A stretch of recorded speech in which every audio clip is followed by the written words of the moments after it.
Hello, this is Julian with Coffee Reviews, and today we'll be reviewing the Rung'eto Kiangoi Wash Process Kenya from Substance Cafe.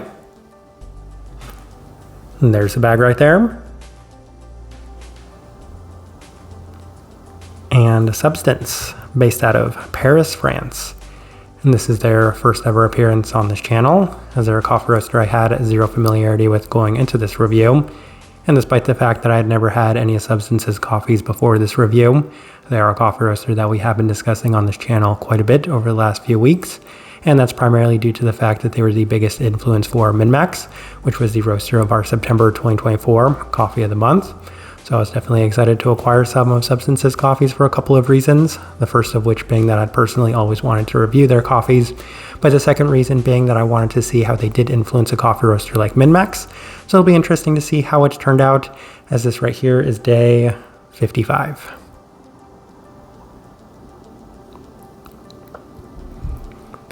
And we pushed the recipe quite a bit on this one, opting for a 17:1 water to coffee ratio, brewed at 99 degrees Celsius, about 210 degrees Fahrenheit.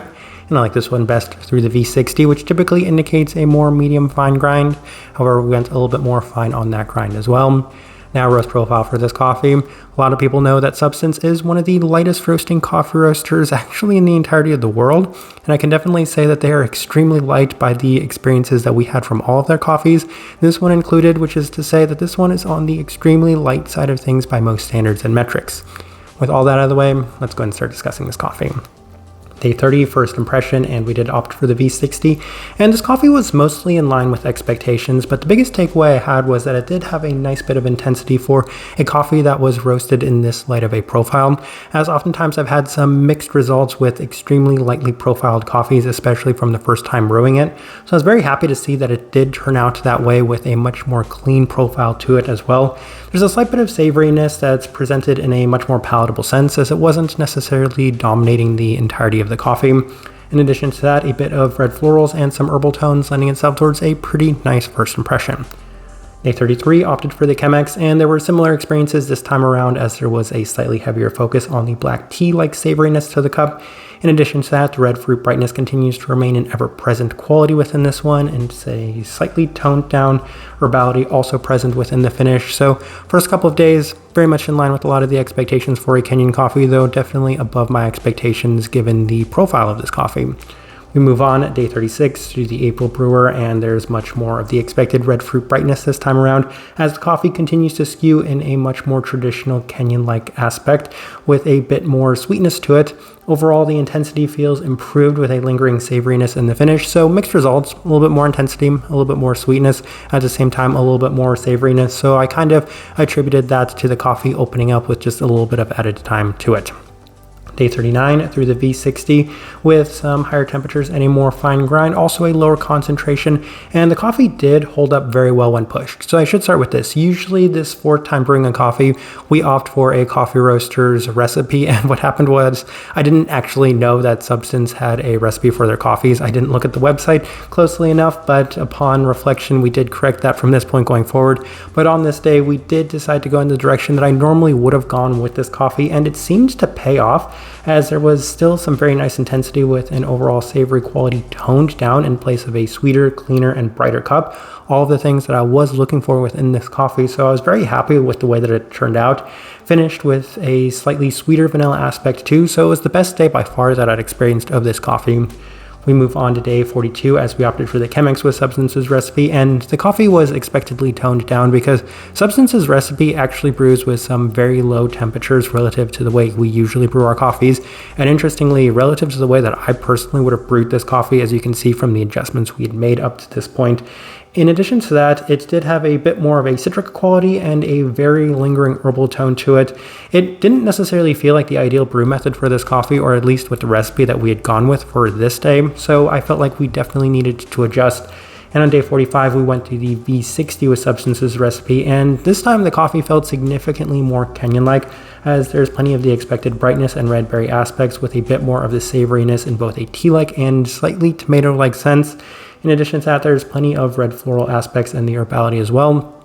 So what I found very interesting about the adjustments we made was when we did opt to go with Substance's recipe, it was much more in line with the notes that they did have listed for this coffee, because yes, tomato was one of the notes that they had listed, and up to this point, I wouldn't necessarily say that it was an overly prominent component within this coffee, but when we decided to brew it this way, it became a much more pronounced component within this one. So I did find that kind of interesting, and it wasn't something that I was necessarily looking for within this coffee, as I was happiest when it was a much more subtle and secondary characteristic to it. So we move on to day 48 as we opted for the Chemex with higher extraction adjustments, and the coffee was a bit better than some of the recent experiences as far as the savoriness goes, with greater clarity for a Kenyan coffee. So I was very happy with the way that turned out.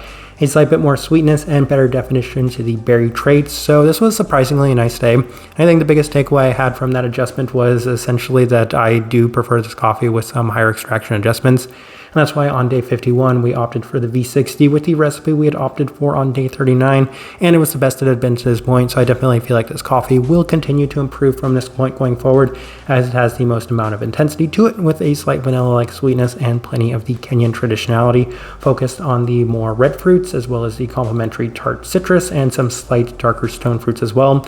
A little bit tea-like and tomato-like in terms of that savoriness as well. So that's fully expected, given that we are still working with a Kenyan coffee, especially one that's lightly profiled.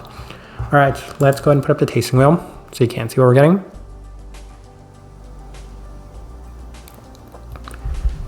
And we have quite a few level 4s, so let's go through those. And we'll actually start with the finish and the acidity level 4, mostly because I'd like to get those out of the way when we are discussing Kenyan coffees, because if it doesn't reach a level 4, then something went horribly wrong usually with the coffees. But this one definitely had plenty of brightness, especially when we did push it, and it definitely had a lingering finish to it, mostly in the savory sense, though at times it did have a little bit more of a citric tone to it as well.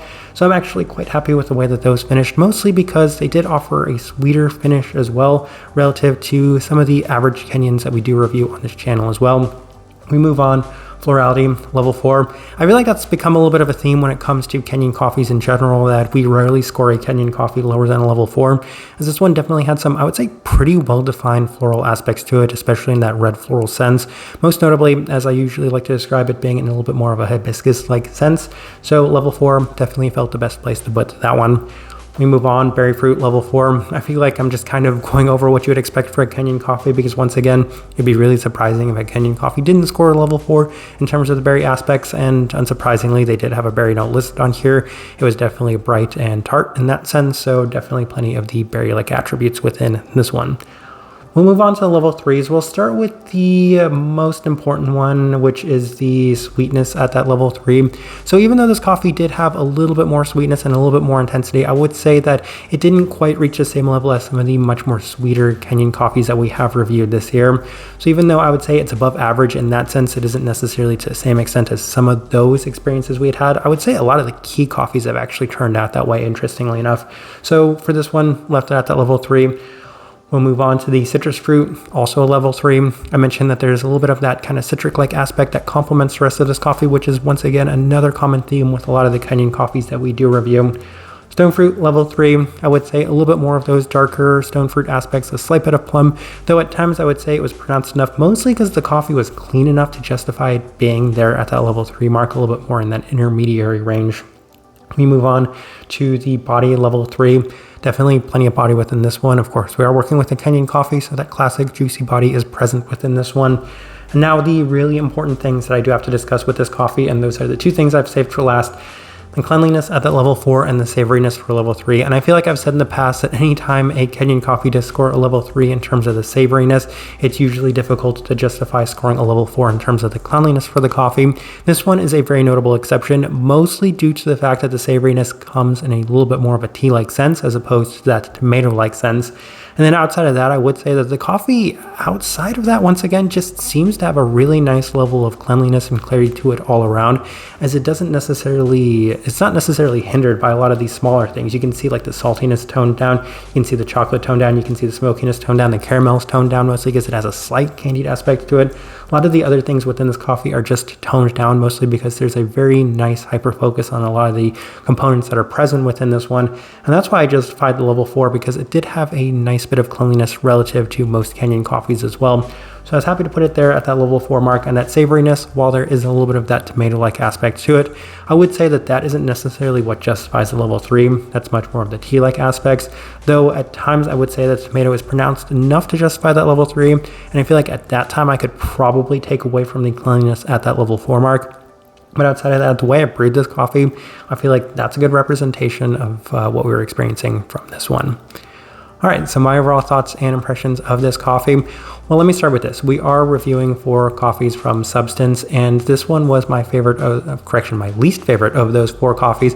And I don't think that will come as a huge surprise, mostly because this one is a standard Kenyan offering. And on paper, from the coffees that we are reviewing, it should be my least favorite of those 4 coffees. And that's why it's not surprising that it was my least favorite of those 4 coffees. That being said, as far as Kenyan coffees go, I considered this one to be very nice. I found a lot of justification for why MinMax does the coffees the way that they do. And I'll probably discuss this a little bit more with some of the other Substance coffees that we are going to be discussing in the future as to what I kind of took away from this coffee roaster in general. But I feel like this one was a very good representation of just kind of the theme and idea I do have from a coffee roaster that roasts in this profile, because I definitely took a lot of takeaways from their much more standard offerings as opposed to their higher end offerings, mostly because I think it just gave me a good idea and visualization of what this coffee roaster is going for. Type of person I would suggest this coffee to. I feel like if you like your ultra light profiled, cleaner Kenyan coffees, and that's the best place I want to start with this one, because this one did offer plenty of the traditional Kenyan-like aspects. And even then you can kind of play around with it to offer even more of those, we'll say, savory aspects if that's something that you do appreciate about these coffees. Once again, for me, it's not necessarily my own preference, but what I really liked about this coffee was its versatility, because you can go with that slightly more savory, slightly more vintage Kenyan-like experience, but at the same time you can offer it and present it in a way that's a little bit more appealing to me, with a slight bit more cleanliness, definition, clarity, and a little bit more sweetness to it in general. So that's the best direction I can point somebody towards for this one, and also the best way I can leave this review. If you by chance had an opportunity to try this coffee, I'd love to hear your thoughts and impressions of it as well. If you're enjoying the content, give this video a like, subscribe if you're not already subscribed. This right here has been a review of the Rung'eto Kiangoi Wash Process Kenya from Substance Cafe.